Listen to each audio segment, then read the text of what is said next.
Bonjour à tout le monde. Merci d'être à l'heure. Nous allons débuter, si vous voulez bien. Déjà, préciser un peu dans quel cadre nous nous trouvons. Il y a à peu près 3 ans déjà, avec nos collègues canadiens, je vous présente ici Madame Stanton-Jean et Mylène Deschênes, qui sont du Fonds de recherche du Québec, l'équivalent de l'INSERM. Nous avions en 2016 fait un séminaire interdisciplinaire justement sur l'intégrité scientifique, les enjeux éthiques. Ceci a été d'ailleurs une publication aux éditions Dalloz qui, il n'y a plus d'exemplaires, ça s'est vendu comme des petits pains. Nous avons été ensuite à l'Académie de médecine, bien entendu, à faire une communication en ce sens pour sensibiliser justement à toute une réflexion qui, parallèlement, se déroulait au niveau du ministère, avec d'ailleurs un arrêté qui précise clairement désormais que tout étudiant en doctorat se doit, parmi un certain nombre de disciplines, d'aborder un enseignement en éthique médicale, éthique scientifique bien entendu, et intégrité scientifique.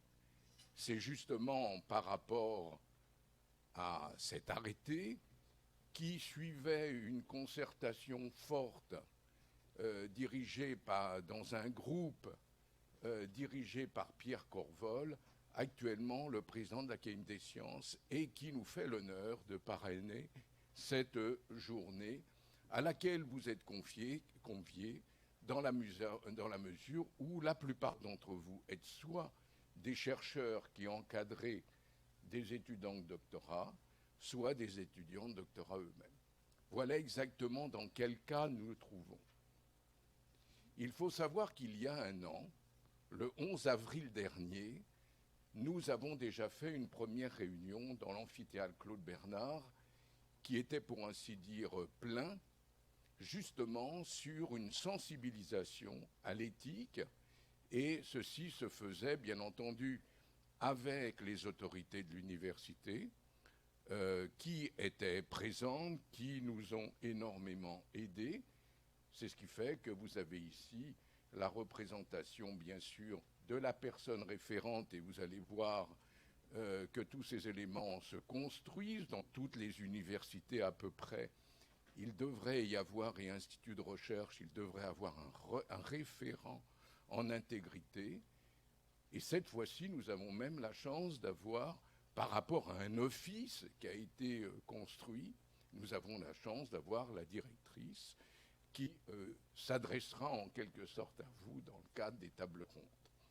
Bien sûr, tout ceci s'inscrit, puisque nous sommes dans la recherche, avec les écoles doctorales dans lesquelles vous êtes inscrits, et particulièrement remercier Marc Delpech, le professeur Marc Delpech ici présent, qui dès l'année dernière a fait en sorte que la plupart d'entre vous ou d'autres qui étaient déjà en doctorat choisissent cette journée de l'année dernière, du 11 avril dernier, de sensibilisation, de manière que ceci rentre dans leur cursus.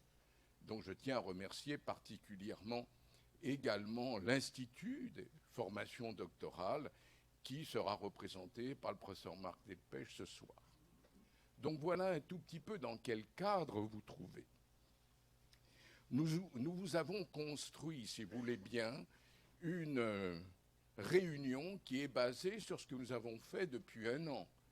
Depuis un an, nous avons fait avec la Société française et francophones que je préside, avec Côme Baumier, puisque tout mon staff, ce sont des étudiants, qui lui-même est interne, nous avons fait un appel d'offres. Et à cet appel d'offres, une dizaine d'entre vous ont répondu, ont concouru. Il était question simplement de faire une brève ou faire quelques lignes qui pouvaient ensuite être publiées dans la revue Médecine Sciences, à propos, bien entendu, de l'intégrité scientifique. Sachant que notre objet n'est pas de faire la théorie de l'intégrité scientifique, que ce soit au niveau du droit, que ce soit, les principes éthiques eux-mêmes. Au contraire, nous nous sommes placés dans une dynamique, si vous voulez bien, qui est une dynamique qu'on pourrait appeler bottom-up. Et d'ailleurs, je crois que c'est la décision, la proposition numéro 6, je me tourne vers mes collègues Forest et Jacques Hayesh du rapport Corvol, qui justement demande à ce que les étudiants, plus particulièrement avec leurs encadrants, réfléchissent dans leur laboratoire, s'expriment. Bien entendu, le problème n'était pas de dénoncer des problèmes qui étaient dramatiques. Bien sûr, si on avait, il devait remonter aussitôt au niveau des référents, n'est-ce pas? Et je pense que ceci se fait. Mais au-delà de cela, d'une réflexion, comment l'intégrité scientifique est-elle possible dans la mesure où ce sont de nouvelles pratiques que nous devons considérer? Et c'est en effet le programme du 11 avril dernier qui permettait à des étudiants d'appliquer dans leur laboratoire un certain nombre de réflexions. De cette dizaine, il y a eu 3 prix, et un premier, et deuxième et troisième prix, que nous allons vous présenter, c'est-à-dire cette journée est plus particulièrement un retour, en quelque sorte, d'expérience des étudiants qui, du texte qu'ils devaient faire, en ont fait là une présentation, on va le présenter. Et comme ceci s'intègre avec des préoccupations des encadrants ou de ceux qui sont chargés d'une manière ou d'une autre de réfléchir à l'intégrité scientifique au niveau national et au niveau local, au niveau des universités, vous comprendrez bien dans ce cas-là que ce programme s'est élaboré de cette manière-là.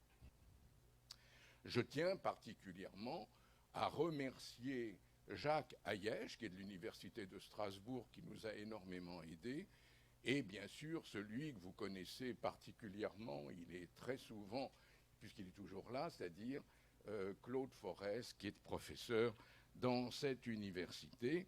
Et je le répète encore, comment nous avons été appuyés par les forces de l'université, comment celle-ci, en définitive, Madame l'abbé Julier en particulier, mais même les organismes, et surtout les organismes, bien sûr, qui encadrent ou qui emploient les différents chercheurs, Madame Ghislaine Filiatro. Tous ces éléments-là vous montrent comment a été bâti. Je pense que vous savez lire, donc vous avez tous le programme, je ne vais pas vous le lire, nous n'allons pas perdre du temps, nous sommes à l'heure.